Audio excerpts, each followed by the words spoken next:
ಜಾತಿ ಗಣತಿ ವಿಚಾರವಾಗಿ ಸಿಎಂ ಅವರು ಎಚ್ಚರಿಕೆಯ ಹೆಜ್ಜೆಯನ್ನ ಇಡಬೇಕು. ಸಿಎಂ ಸಿದ್ದರಾಮಯ್ಯ ಅವರು ಆಲೋಚನೆ ಮಾಡಿ ಎಚ್ಚರಿಕೆಯ ಹೆಜ್ಜೆಗಳನ್ನ ಇಡಬೇಕು. ಸಿಎಂ ಸಿದ್ದರಾಮಯ್ಯಗೆ ಮಾಜಿ ಸಂಸದ ಡಿಕೆ ಸುರೇಶ್ ಅವರು ಸಲಹೆ ಕೊಟ್ಟಿದ್ದಾರೆ. ಜಾತಿ ಗಣತಿ ಮಾಡೋದಕ್ಕೆ ಕೇಂದ್ರ ಸರ್ಕಾರ ಮುಂದಾಗಿದೆ.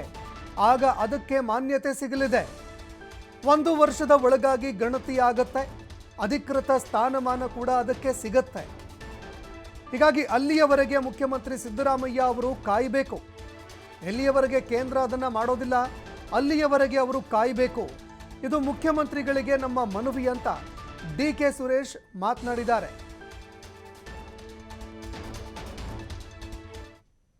ಜಾತಿ ಗಣತಿ ವಿಚಾರವನ್ನ ಸ್ವಲ್ಪ ಎಚ್ಚರಿಕೆಯ ನಡೆಯನ್ನ ಇಡಬೇಕಂತ ಹೇಳಿ ಮಾನ್ಯ ಮುಖ್ಯಮಂತ್ರಿಗಳನ್ನ ನಾನು ಒತ್ತಾಯ ಮಾಡ್ತೇನೆ.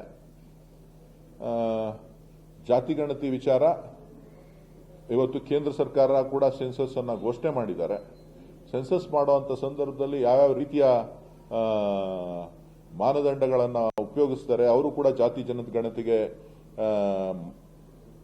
ಮುಂದಾಗ್ತಾ ಇರೋದ್ರಿಂದ so once for all national census ಒಳಗಡೆನೆ ಬಂತು ಅಂತ ಅಂದ್ರೆ ಯಾವುದೇ ಗೊಂದಲಗಳು ಕೂಡ ಇರೋದಿಲ್ಲ.